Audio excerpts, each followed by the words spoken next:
Subscribe now and press the bell icon. Never miss an update.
Electricity यानी हमने इसमें chemical reactions का electricity के साथ जो रिलेशनशिप है उसको स्टडी करना है। ठीक है, it is the branch of chemistry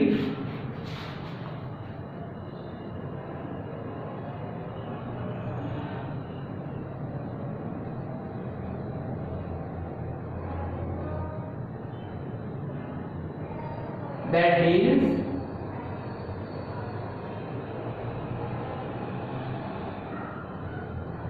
with the study of energy and electricity relationship।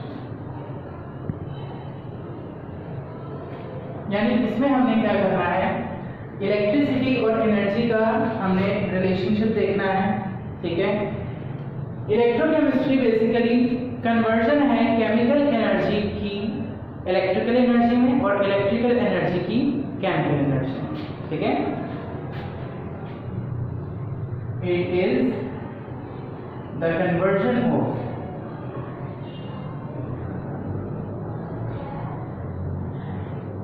Chemical energy into electrical energy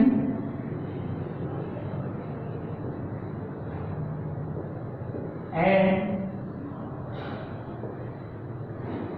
electrical energy into chemical।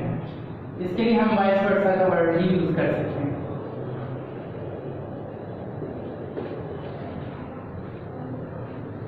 Electrochemistry पढ़ने से पहले इसमें हमें कुछ रिएक्शंस के बारे में कुछ टर्मिनोलॉजीज हैं जो हमें आनी चाहिए।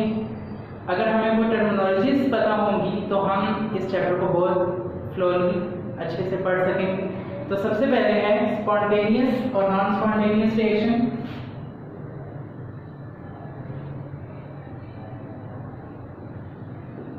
Spontaneous chemical reaction,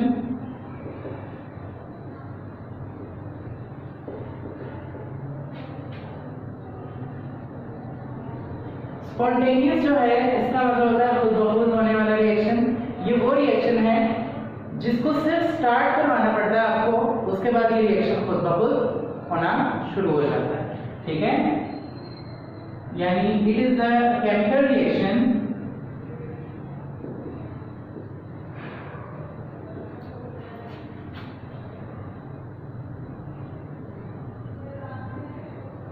which occurs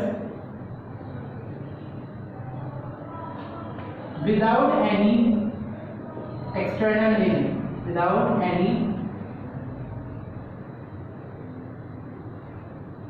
external assistance भी आप कह सकते हैं, external assistance। ठीक है, कोई भी एक्सटर्नल असिस्टेंट या कोई भी एक्सटर्नल एजेंट जो है इसको परफॉर्म नहीं कर रहा है, ये रिएक्शन खुद ब खुद हो रहा है। आपने सिर्फ ये रिएक्शन एक दफा स्टार्ट किया है। ठीक है, इसमें एग्जांपल कौन सी आ सकती है? इसमें आ सकती है कि falling of water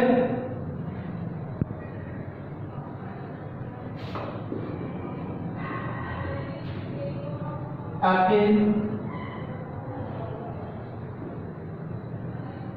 from the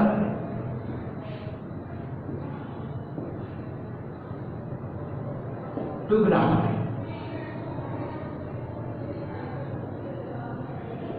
ठीक है, यानी पहाड़ों के ऊपर से पानी नीचे जमीन पर जब आ रहा है तो ये जो प्रोसेस है ये कौन सा है? Spontaneous chemical reaction. ठीक है, नेक्स्ट देखें, नॉन स्पॉन्टेनियस केमिकल रिएक्शन।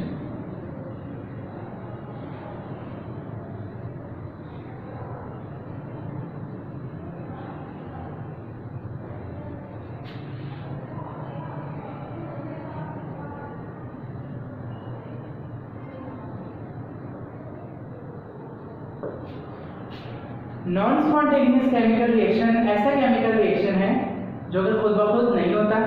ठीक है, इसको करवाने के लिए एक्सटर्नल असिस्टेंस की जरूरत पड़ती है, और जब तक एक्सटर्नल असिस्टेंस है तब तक ये रिएक्शन हो रहा है, उसके बाद ये रिएक्शन भी रुक जाएगा। ठीक है, the reaction which occurs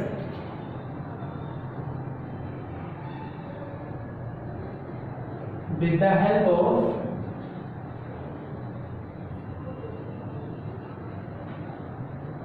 external agent।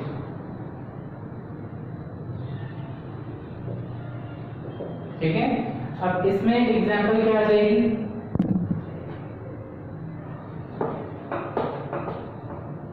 Example जो है इसमें आएगी pumping of water through motor.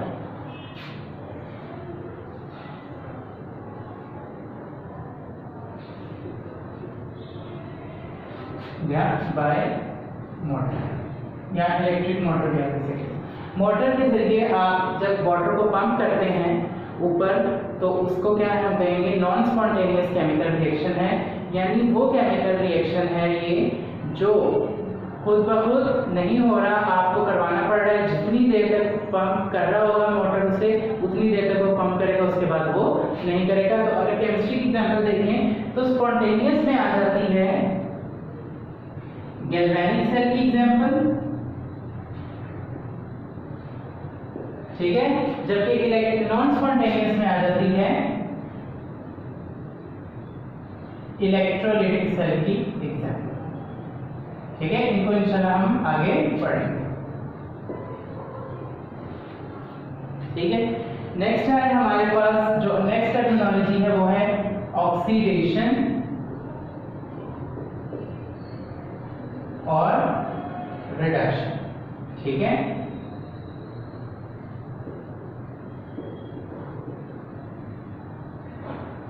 अच्छा, आपके सिलेबस में इसको 3 तरीके से डिफाइन किया गया है, लेकिन क्योंकि हम इलेक्ट्रोकेमिस्ट्री पढ़ रहे हैं तो इलेक्ट्रोकेमिस्ट्री में इलेक्ट्रॉन्स के हवाले से जो डेफिनेशन है ऑक्सीडेशन और रिडक्शन की वो ज्यादा इंपॉर्टेंट है। ठीक है, तो आपने उसे जरूर याद रखना है। मैं तीनों आपको एक्सप्लेन कर देता हूँ। ऑक्सीडेशन नाम से जाहिर है addition of oxygen, addition of oxygen, यानी ऐसा केमिकल रिएक्शन जिसमें ऑक्सीजन ऐड हो रही है। ठीक है, वो क्या कहलाएगा? ऑक्सीडेशन। दूसरा है removal of hydrogen, removal of hydrogen, यानी अगर किसी केमिकल रिएक्शन में हाइड्रोजन रिमूव हो रही है तो वो क्या है? ऑक्सीडेशन है। ठीक है, नेक्स्ट देखें, रिमूवल ऑफ इलेक्ट्रॉन। ठीक है, अगर इलेक्ट्रॉन रिमूव हो रहा है तो वो भी क्या है? ऑक्सीडेशन है। तो आपके इस इलेक्ट्रोकेमिस्ट्री के चैप्टर के लिए जो बहुत ज्यादा इंपॉर्टेंट डेफिनेशन है वो ये इलेक्ट्रॉन के हवाले से है। इसे आप रिमूवल भी कह सकते हैं, इसे आप लॉस भी कह सकते हैं कि loss of electron is called oxidation. ठीक है, तो इसके हवाले से एक एग्जांपल मैं आपके सामने शेयर करता हूँ। यहाँ पर जिंक है हमारे पास, जिंक Zn2+ आयन में कन्वर्ट तब होगा जब ये अपने 2 इलेक्ट्रॉन रिमूव करेगा।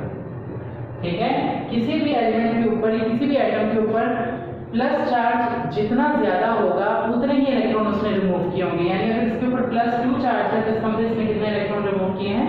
2 इलेक्ट्रॉन रिमूव किए हैं। नेक्स्ट है हमारे पास रिडक्शन। रिडक्शन देख लें। रिडक्शन इसका बिल्कुल ऑपोजिट होगा। तो पहले इसमें देख लें एडिशन ऑफ हाइड्रोजन, ठीक है। यानी ऊपर देखें एडिशन ऑफ ऑक्सीजन था, नीचे क्या है? एडिशन ऑफ हाइड्रोजन, ठीक है। यानी एडिशन होगी हाइड्रोजन की तो क्या होगा? रिडक्शन होगा। नेक्स्ट देखें रिमूवल ऑफ ऑक्सीजन, ठीक है। ऊपर देखें रिमूवल किसका था? हाइड्रोजन का। यहाँ पर किसका है? ऑक्सीजन का, ठीक है। तो अगर रिमूवल हो रही होगी ऑक्सीजन की किसी भी केमिकल रिएक्शन में तो रिडक्शन है। नेक्स्ट लास्ट इलेक्ट्रॉन के हवाले से है गेन ऑफ इलेक्ट्रॉन। ऊपर क्या रखा है? लॉस ऑफ इलेक्ट्रॉन, नीचे क्या है? Gain of electron is called reduction. तो इसकी एग्जांपल देखें। हमारे पास कॉपर 2+ आयन है, इसमें 2 इलेक्ट्रॉन एक्सेप्ट किए और ये बन गई कॉपर मेटल। अब गौर से देखें जितना प्लस चार्ज होगा उतने अगर इलेक्ट्रॉन गेन हो जाएंगे तो चार्ज खत्म हो जाएगा। यानी अगर 1 इलेक्ट्रॉन एक्सेप्ट करता है तो +1 चार्ज आ जाता है, कम हो जाता है 1 चार्ज कम। अब 2 कर लिए हैं तो चार्ज बिल्कुल ही खत्म हो गया है। या आपके पास क्या आ गए? ऑक्सीडेशन और रिडक्शन की डेफिनेशंस आ गई हैं। नेक्स्ट हमने पढ़ना है रिडॉक्स रिएक्शन।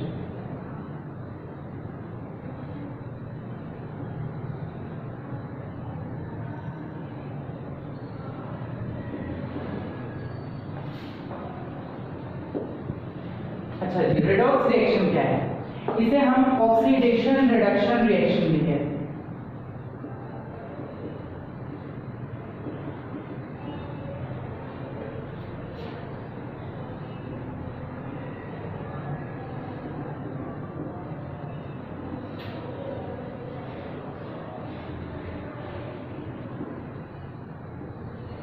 ठीक है।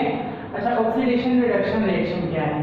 यानी वो केमिकल रिएक्शन जिसमें at the same time oxidation भी हो रही हो और रिडक्शन भी हो रही हो, ठीक है। In which oxidation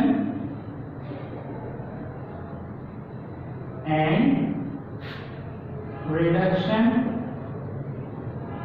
occurs simultaneously,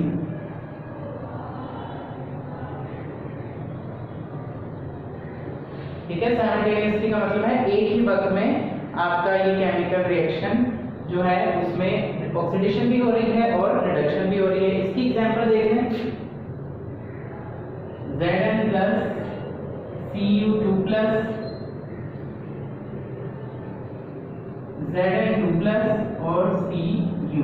जो ऊपर मैंने हाफ ऑफ करके आपको एग्जांपल दी थी वही मैंने यहाँ नीचे कंबाइन कर दी है, ठीक है। यहाँ पर देखें इसकी क्या हुई है? ऑक्सीडेशन। कैसे पता चला? क्योंकि लॉस ऑफ इलेक्ट्रॉन हुआ है। क्या हुआ है? Loss of electron. और यहाँ पर क्या हुआ है? यहाँ पे हुआ है गेन ऑफ इलेक्ट्रॉन, ठीक है। ये आपके पास क्या आ गया है? Redox reaction. तो आज हमने बेसिकली सिर्फ टर्मिनोलॉजीज पढ़ी हैं, ठीक है, जिसकी वजह से हम इस पूरे चैप्टर को मजीद एक्सप्लेन कर सकेंगे। पहले हमने देखें क्या पढ़ा है। हमने सबसे पहले इलेक्ट्रोकेमिस्ट्री को डिफाइन किया, ठीक है। It is the conversion of the chemical energy into electrical and electrical energy into chemical energy. उसके बाद हमने स्पॉन्टेनियस और नॉन स्पॉन्टेनियस को एक्सप्लेन किया है। फिर ऑक्सीडेशन है, रिडक्शन है और रिडॉक्स है, ठीक है।